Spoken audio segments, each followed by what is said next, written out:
새벽 4시 반. 한유진은 손등에 김을 쐬며 버스를 기다렸다. 정류장 유리에 금이 가 있었고 그 틈으로 바람이 들어왔다. 장갑은 작년 겨울부터 검지 끝이 찢어진 채였다. 꿰맬 실이 없어서가 아니라 꿰맬 시간이 없었다. 버스 안은 따뜻하지 않았다. 난방이 약한 게 아니라 사람들이 너무 일찍 움직여서 온기가 차오를 틈이 없었다. 유진은 창가에 머리를 기댔다. 유리는 차가웠지만 흔들림이 규칙적이어서 졸기 좋았다. 시장은 5시에 문을 열었다. 유진은 5시 10분에 도착해야 했다. 늦으면 자리가 없었다. 자리가 없으면 일이 없었다. 채소 손질하는 아주머니가 인사했다. 유진은 고개를 숙이고 앞치마를 둘렀다. 대답은 하지 않았다. 말을 하면 친해지고 친해지면 물어보게 되어 있었다. 7시. 시장 안 국밥집에 불이 켜졌다. 유진은 설거지와 반찬 담기를 맡았다. 냄비에서 김이 올라오고 기름이 튀고 사람들이 소리를 질렀다. 하지만 유진은 이 공간이 싫지 않았다. 여기서는 아무도 그녀를 불쌍하게 보지 않았다. 그저 일할 수 있는 손이 필요했고 유진은 그 손을 가지고 있었다. 11시. 점심시간이 끝나갈 무렵 문이 열렸다. 아이가 들어왔다. 7살쯤 되어 보이는 남자아이였다. 옷은 깨끗했지만 단추가 하나 잘못 끼워져 있었다. 아이는 입구에 서서 두리번거리다가 구석 자리에 앉았다. 사장이 물었다. 뭐 먹을래? 아이는 잠시 망설이다가 말했다. 국밥이요. 유진은 반찬을 담았다. 김치, 깍두기, 부추무침. 접시를 들고 아이 앞에 놓으려는데 아이가 유진을 올려다보았다. 혹시 여기 파 안 들어가요? 파? 네. 저 파 못 먹어요. 빼달라고 할게. 유진은 주방으로 돌아가 국에서 파를 골랐다. 국밥을 내왔을 때 아이는 두 손으로 숟가락을 잡고 있었다. 국그릇을 보는 아이의 눈에 뭔가 간절한 것이 서려 있었다. 배고픔 같기도 했고 그리움 같기도 했다. 천천히 먹어. 유진은 모르게 그렇게 말했다. 아이는 고개를 끄덕이고 첫 숟가락을 떴다. 그리고 울었다. 소리 내지 않고 고개를 숙인 채 눈물만 뚝뚝 떨어뜨렸다. 유진은 당황해서 휴지를 가져왔다. 아이는 휴지를 받아들고도 눈물을 닦지 않았다. 그냥 국밥을 먹었다. 울면서 먹었다.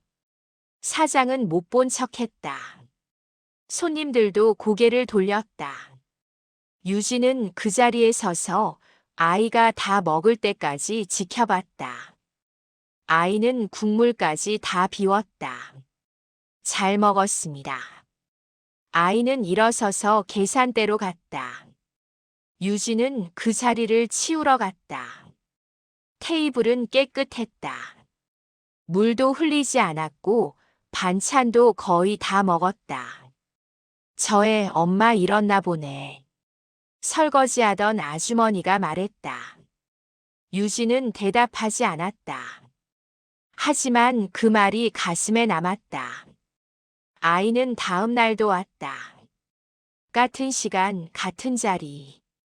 국밥 주세요. 파 빼고요. 이번에는 울지 않았다. 하지만 먹는 동안 계속 국그릇을 들여다봤다. 마치 그 안에 뭔가 있는 것처럼. 유진은 설거지를 하면서 몇 번이나 아이를 돌아봤다. 아이는 혼자였다. 어른은 없었다. 사흘째 되는 날 아이는 국밥을 다 먹고 나서도 자리에 앉아 있었다. 유진은 테이블을 닦으러 갔다. 더 먹을 거 있어? 아이는 고개를 저었다. 그럼 왜 안 가? 그냥요. 아이는 창밖을 보고 있었다. 유진은 아이 옆에 앉았다. 학교는 안 다녀요. 왜? 전학 가야 하는데 아직 안 갔어요. 엄마는? 아이는 대답하지 않았다. 유진은 더 묻지 않았다. 이름이 뭐야? 강민준이요. 민준아, 나는 유진이야. 민준은 작게 대답했다. 유진은 일어서려다가 다시 앉았다. 민준아, 혹시 집이 어디야? 저기 아파트요. 민준이 가리킨 곳은 시장에서 10분 거리에 있는 재개발 지역이었다. 낡은 아파트 단지가 보였다. 거기서 혼자 사는 거야?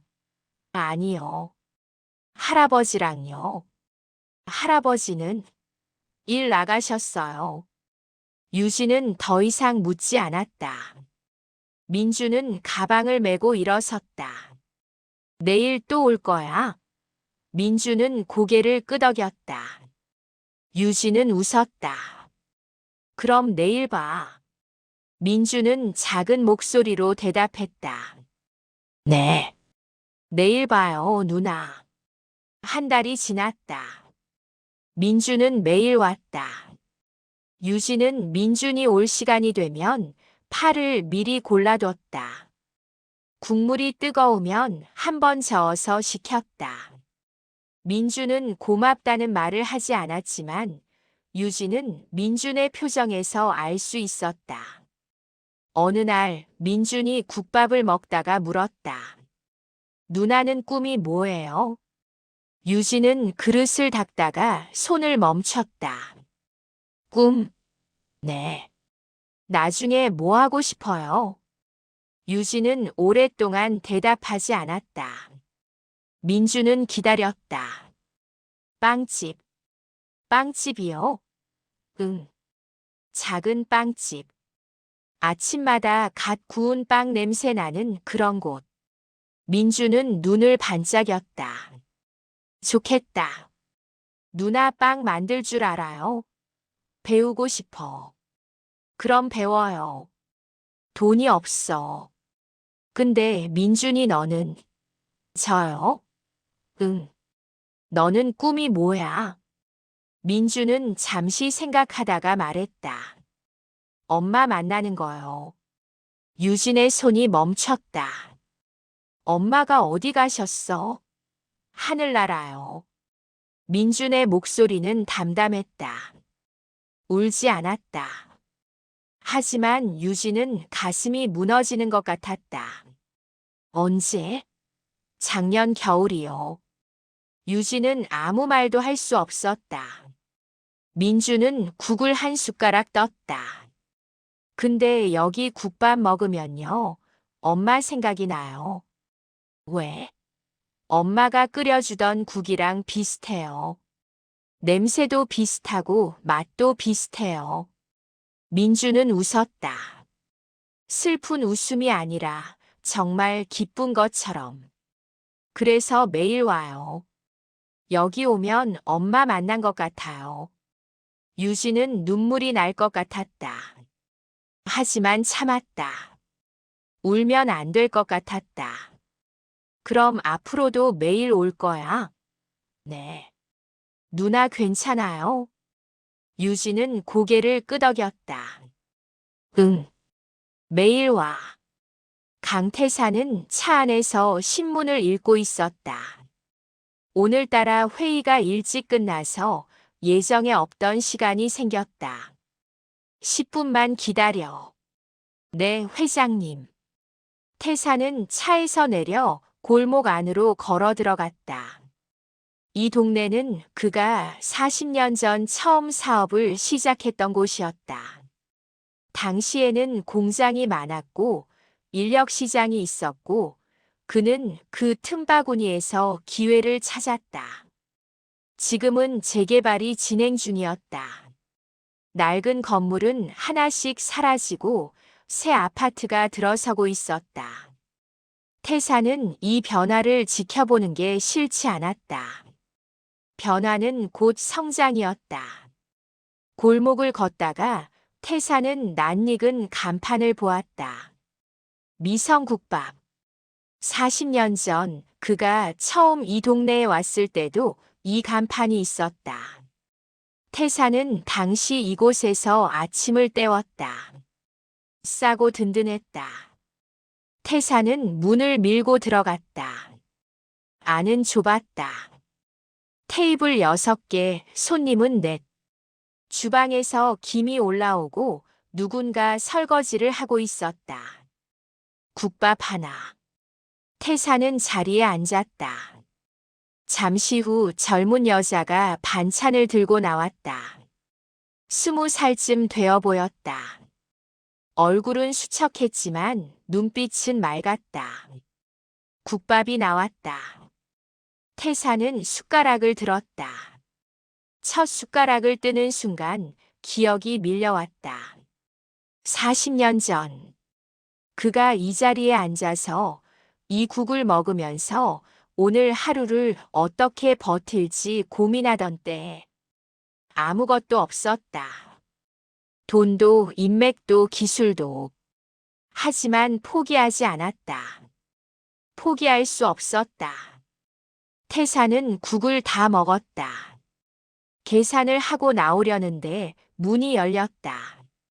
아이가 들어왔다. 7살쯤 되어 보이는 남자아이. 태사는 아이를 보고 멈칫했다. 아이는 태산을 보지 않았다. 구석 자리로 가서 앉았다. 그리고 작은 목소리로 말했다. 국밥 주세요. 파 빼고요.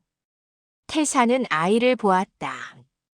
아이의 옆 얼굴이 낯익었다. 아니, 낯익은 게 아니라 알고 있었다. 태사는 천천히 문을 열고 나갔다. 차로 돌아와 뒷좌석에 앉았다. 회사로 가시겠습니까? 기사가 물었다. 태사는 대답하지 않았다. 그는 창밖을 보고 있었다. 10분만 더 기다려. 태사는 눈을 감았다. 겨울이 깊어졌다. 유진의 어머니는 병원에 입원했다. 폐렴이었다. 계속 무리하시면 안 됩니다. 요양이 필요해요. 의사가 말했다. 최소 2달은 쉬셔야 합니다. 유진은 말문이 막혔다. 2달.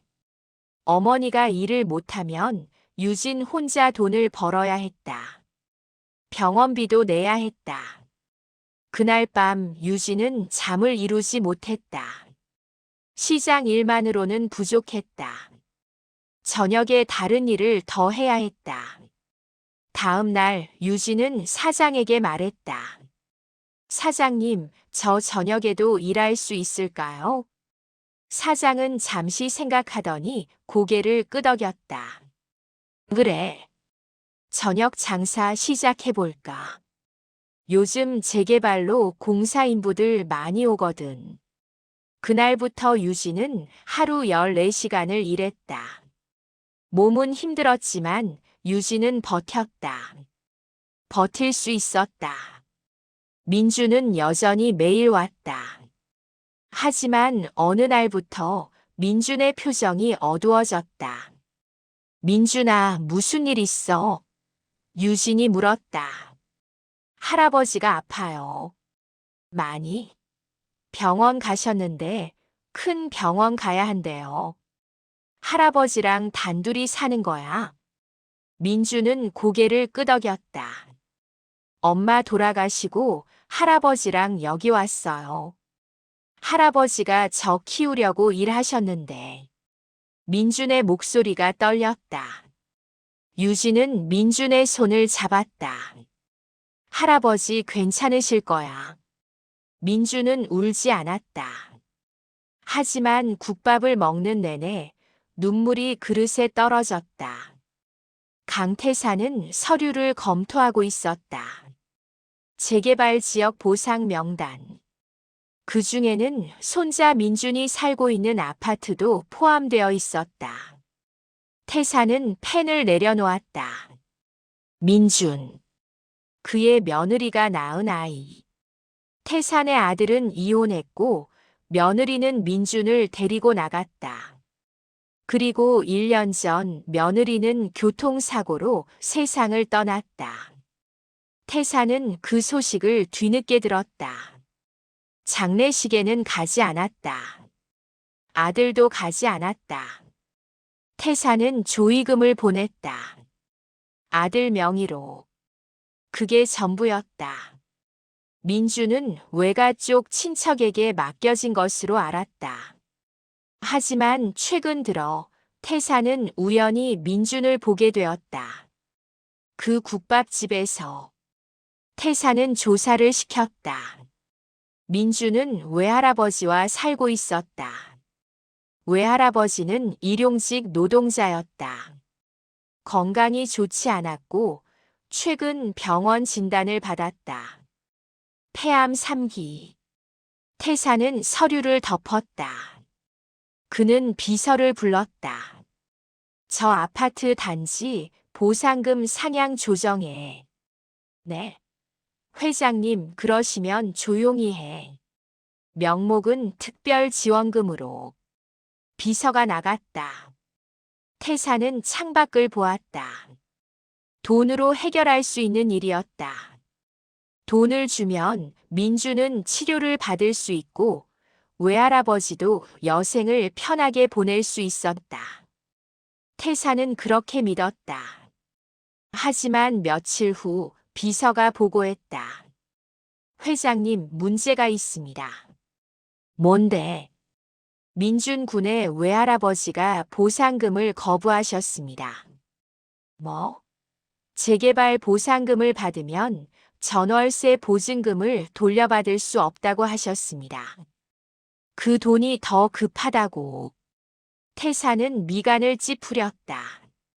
보증금이 얼마인데? 3천만 원입니다. 태사는 코웃음을 쳤다. 3천만 원. 그에게는 점심값에 불과한 금액이었다. 그 돈 내가 줄게. 회장님, 그러시면 조용히 하라고 했지. 익명으로 지원금 명목으로 줘. 하지만 다음 날 비서가 또 왔다. 회장님, 거부하셨습니다. 뭐? 출처를 모르는 돈은 받을 수 없다고 하셨습니다. 태사는 책상을 쳤다. 대체 왜? 비서는 조심스럽게 말했다. 민준군 외할아버지께서 자존심이 있으신 것 같습니다. 태사는 말문이 막혔다. 자존심. 그 단어가 가슴에 박혔다. 어느 추운 밤. 유진은 늦은 시간까지 일하고 집으로 돌아가는 길이었다. 버스 정류장에서 기다리는데 눈이 내리기 시작했다. 누나. 뒤에서 목소리가 들렸다. 유진은 돌아봤다. 민준이 뛰어오고 있었다. 민준아, 이 시간에 왜? 민준은 숨을 헐떡이며 유진 앞에 섰다. 누나, 저 이거 드리려고요. 민준은 주머니에서 뭔가를 꺼냈다. 작은 종이봉투였다. 뭔데? 돈이요. 유진은 눈을 크게 떴다. 돈? 네. 제가 모은 거예요. 용돈이랑 할아버지가 주신 돈이랑. 봉투 안에는 10,000원짜리 몇 장과 동전이 들어있었다. 유진은 손을 내저었다. 민준아, 이거 누나 힘들잖아요. 제가 알아요. 아침부터 밤까지 일하는 거. 그래도 이건 받아주세요. 민준의 목소리는 간절했다. 유진은 가슴이 뭉클했다. 왜 이렇게까지 해? 민주는 잠시 망설이다가 말했다. 누나가 엄마 같아서요. 유진은 숨이 멎었다. 엄마는 맨날 일했어요. 아침부터 밤까지. 그래도 저한테 밥 해주고 재워주고 안아줬어요. 누나도 그래요. 저 볼 때마다 웃어주고 파 빼주고 챙겨주고. 민주는 눈물을 흘렸다. 저는 엄마한테 아무것도 못 해줬어요. 엄마가 아플 때도 몰랐어요. 엄마가 힘들 때도 몰랐어요. 그냥 받기만 했어요. 유진은 민준을 끌어안았다. 민준은 유진의 품에서 소리내어 울었다. 근데 누나는 살아있잖아요. 제가 도와줄 수 있잖아요. 그래서 이거라도 드리고 싶었어요. 유진은 눈물을 참지 못했다. 두 사람은 눈 내리는 정류장에서 한참을 그렇게 서 있었다. 강태사는 차 안에서 그 장면을 보고 있었다. 민준과 유진. 둘이 껴안고 우는 모습. 기사는 시동을 끈 채 기다리고 있었다. 태사는 아무 말도 하지 않았다. 그는 40년 전을 떠올렸다. 아들이 태어났을 때 태사는 공장에 있었다. 출산 소식을 듣고도 가지 않았다. 일이 바빴다. 계약이 급했다. 아들이 처음 걸었을 때도 태사는 출장 중이었다. 아내가 전화로 말했지만 태사는 나중에 보자고 했다. 아들이 학교에 입학했을 때도 졸업했을 때도 결혼했을 때도 태사는 자리에 없었다. 대신 돈을 보냈다. 학비, 용돈, 결혼 자금. 태사는 그게 책임을 다하는 것이라고 믿었다. 하지만 지금 저 어린아이가 주머니에서 꺼낸 구겨진 돈을 보면서 태사는 깨달았다. 돈이 아니었다. 돈은 아무것도 채워주지 못했다. 회장님, 어디로 가시겠습니까? 기사가 조심스럽게 물었다. 태사는 한참을 침묵하다가 말했다. 회사. 차가 출발했다. 태사는 창밖을 보았다. 눈은 계속 내렸다. 일주일 후. 민준의 외할아버지는 세상을 떠났다. 장례식은 조촐했다. 친척도 거의 없었다. 유진과 국밥집 사장, 그리고 몇몇 동네 사람들이 전부였다. 민준은 울지 않았다. 그저 멍하니 앉아 있었다. 장례식이 끝나고 비서가 다시 찾아왔다. 민준 군, 이제 저희와 함께 가야 합니다. 민준은 대답하지 않았다. 유진이 물었다. 어디로요? 회장님 댁입니다. 민준 군은 이제 그곳에서 지내게 됩니다. 민준은 고개를 저었다. 싫어요. 민준아, 저 여기 있을래요. 누나랑. 비서는 난처한 표정을 지었다. 민준 군, 그건.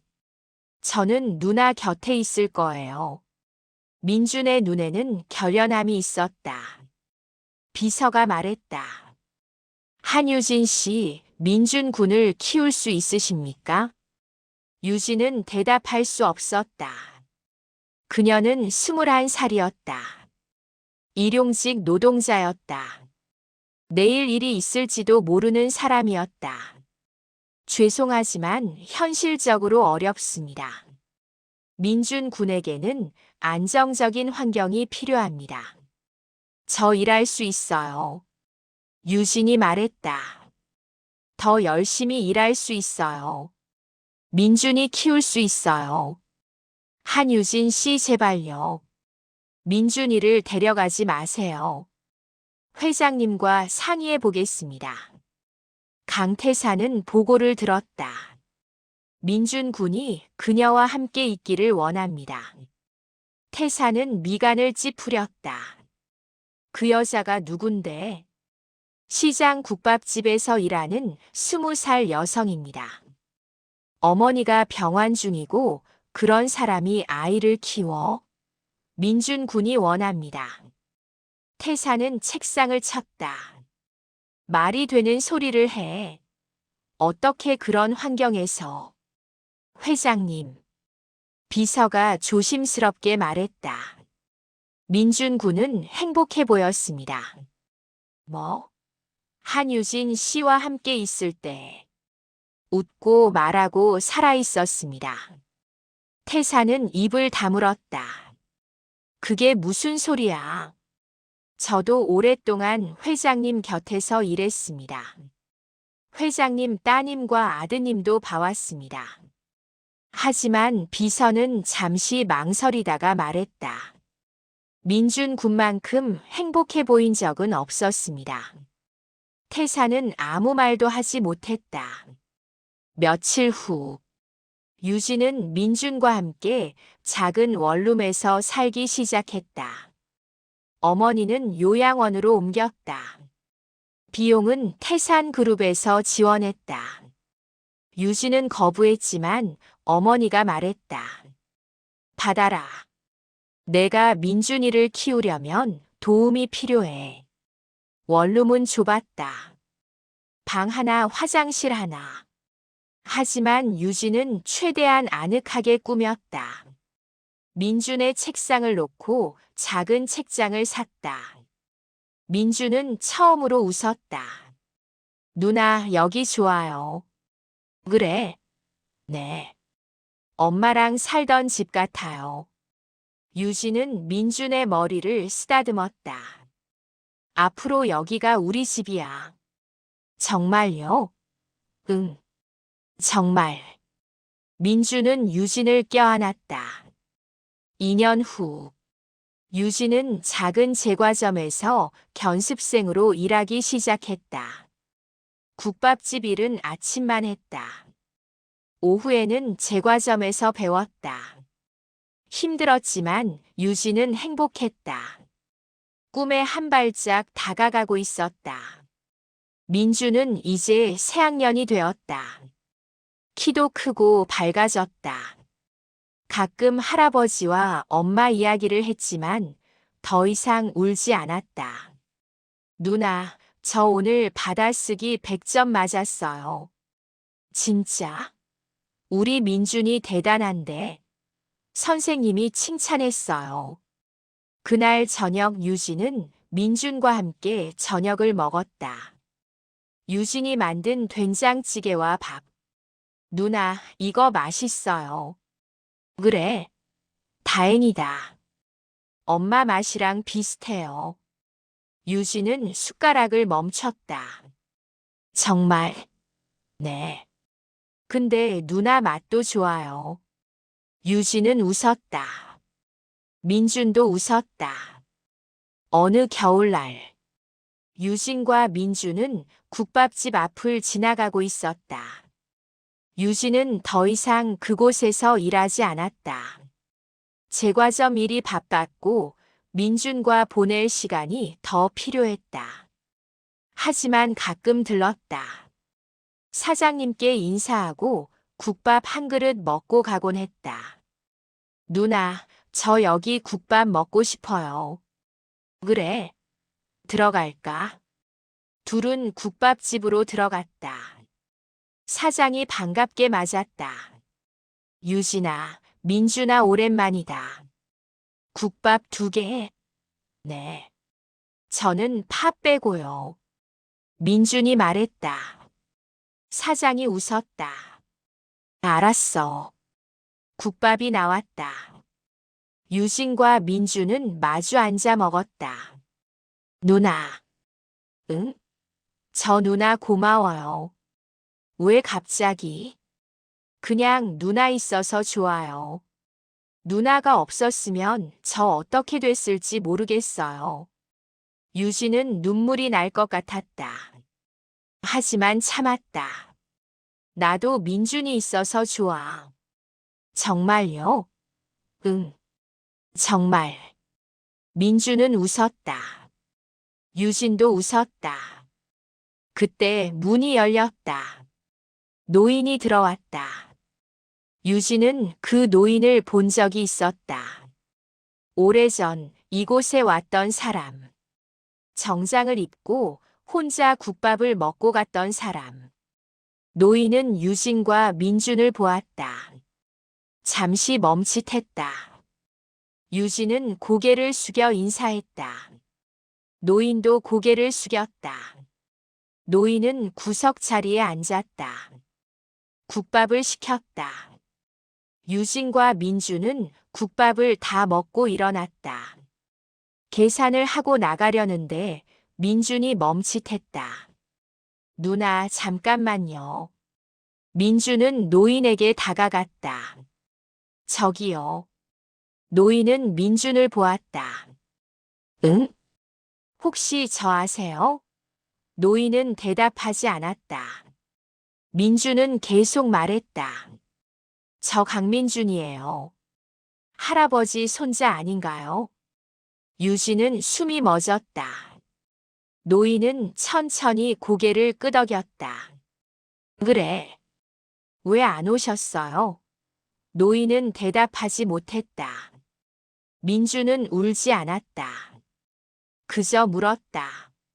할아버지가 아플 때도, 외할아버지 돌아가셨을 때도, 저 힘들 때도 왜 안 오셨어요? 미안하다. 저는 할아버지가 미운 건 아니에요. 그냥 궁금했어요. 노인은 입술을 떨었다. 할아버지는 어떻게 해야 할지 몰랐어. 몰랐어요. 응. 돈은 줄 수 있었어. 집도 치료비도. 근데 그게 다였어. 할아버지는 그것밖에 못했어. 민주는 고개를 가로저었다. 할아버지, 그게 아니에요. 뭐? 저는 돈이 필요한 게 아니었어요. 할아버지가 필요했어요. 노인은 눈물을 흘렸다. 민주는 노인에게 다가가 손을 잡았다. 그래도 이제라도 오셨잖아요. 늦지 않았어요. 노인은 민준을 끌어안았다. 소리내어 울었다. 유진은 그 모습을 지켜봤다. 가슴이 아팠지만 동시에 따뜻했다. 3년 후, 유진은 작은 빵집을 열었다. 이름은 민준 베이커리. 민준이 지은 이름이었다. 누나, 제 이름 넣어요. 왜? 누나가 저 때문에 꿈 이룬 거잖아요. 유진은 웃었다. 너 때문이 아니라 너랑 함께여서야. 빵집은 작았지만 따뜻했다. 아침마다 갓 구운 빵 냄새가 났다. 민주는 중학생이 되었다. 키도 크고 목소리도 굵어졌다. 주말마다 빵집에 와서 유진을 도왔다. 강태사는 가끔 빵집에 들렀다. 말없이 빵 하나를 사고 민준과 짧은 대화를 나눴다. 공부는 잘하고 있니? 네, 할아버지. 좋아. 태사는 더 이상 돈을 주지 않았다. 대신 시간을 줬다. 일주일에 한 번 민준과 함께 밥을 먹었다. 많은 말을 하지는 않았지만 함께 있었다. 어느 날 민준이 물었다. 할아버지 후회하세요? 뭐가? 저랑 아빠한테 못해준 것들. 태사는 오랫동안 대답하지 않았다. 그리고 말했다. 응. 후회해. 그럼 왜 그러셨어요? 몰랐어. 중요한 게 뭔지. 민주는 고개를 끄덕였다. 그래도 이제는 아시잖아요. 태사는 민준을 보았다. 너 때문에 알았어. 민주는 웃었다. 그럼 됐어요. 유진은 빵집 문을 닫고 민준과 함께 집으로 걸어가고 있었다. 눈이 내렸다. 누나, 눈이다. 응. 예쁘다. 누나, 저 행복해요. 유진은 민준을 보았다. 나도. 앞으로도 계속 이렇게 살 수 있을까요? 유진은 민준의 손을 잡았다. 모르겠어. 근데 노력할게. 저도요. 둘은 눈 내리는 길을 걸었다. 발자국이 하나씩 쌓였다. 그 겨울의 국밥은 이제 추억이 되었다. 하지만 그 따뜻함은 여전히 남아 있었다.